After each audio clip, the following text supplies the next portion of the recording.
Hi, this is Aaron Holmberg at Corvallis Middle School, and this video is about teaching how to use front-end estimation for multiplication algorithms.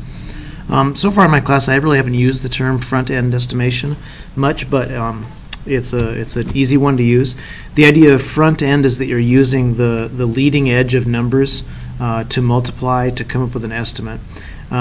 What's really important about estimating, why we do it when we work, is that you want to teach students either you estimate in the beginning of your work so that you have a sense of size for what your answer might be, or you estimate when you're done with your work to look back and say, does my answer appear to fit the estimate? Do I have two answers that are close and reasonable? So that's always the purpose of estimation. It's not just estimating for estimating's sake. It's trying to make sure that your answers are going to be close enough and to have a size in mind. So I'm going to use this sheet here to demonstrate this. This was just a worksheet I've used in class. I'm just going to kind of ignore what's back there for the moment. I'll say a lot of that stuff anyway. So right here there is a multiplication algorithm that could be done with 36 times 17. And when I say multiplication algorithm, of course what I mean is to do this. 6 times 7 is 42, 4, 21, 25, 0, 1 times 6 is 6, 1 times 3 is 3, add them up is 2, 11 is 1, and 6, 12. So the real answer here is going to be 612, and that's what the algorithm is. Yes, we want students to be able to do that, but what we want students to be able to do first is to say, if I have this, do I have a guess at about how big my answer is going to be? So in this case here, I've just given the students a couple examples.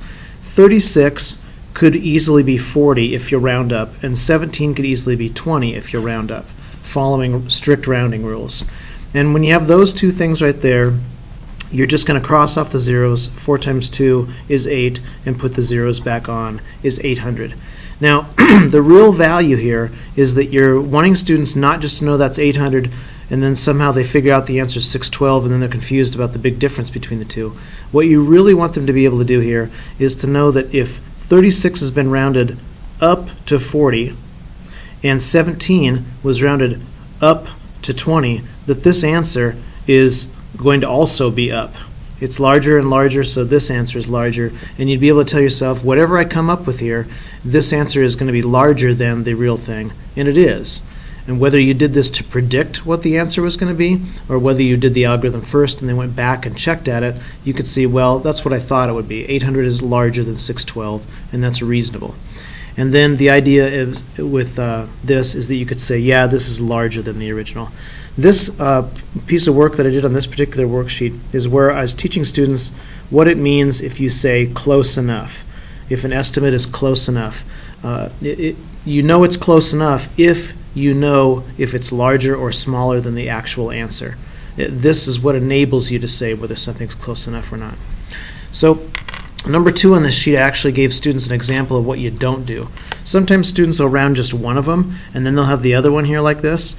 And the reason why you don't do this is that the only way to solve this sort of problem would be to actually do part of the algorithm, because most people aren't going to say 6 times 37 and do it in their head. Not that you can't, or that as an adult can't do it, or even a student can't do it. But most students, this is too many steps, and you're going to be wanting to keep track and carry and stuff like that. And so this is not really good enough. What we want students to do is not to think like this, but just, again, make it easy for yourself. 60, it's a little bit larger. 37, it's larger. It's a greater change than it was to go from 59 to 60 to make 37 into 40. But the main point is here, now you've suddenly just got something where it's a math fact. 6 times 4 is 24, and 2 zeros going on there. It's 2400. Because both of these are larger than the original factors, well, your answer is going to be larger, and that's what makes it close enough. So again, front-end estimation is kind of the idea that you're looking just at these first two digits, the front end of these two here. And in this case, you'd say, well, this is so close to 6 that we better round it up. This is so close to 4 that we should round it up. You don't have to. You could, if you wanted to, a student could even do 50 times 30. And they could round them, they could just strip those digits off there entirely. It's not really even using rounding. And they would say, wow, I made the 50 so much larger, or so much smaller. It's way smaller, and 30 is way smaller than 37. So my answer is going to be way smaller. And when you cross off those two zeros, you get 1,500, and that's a very big difference, right? It's 900 different between these two estimates here.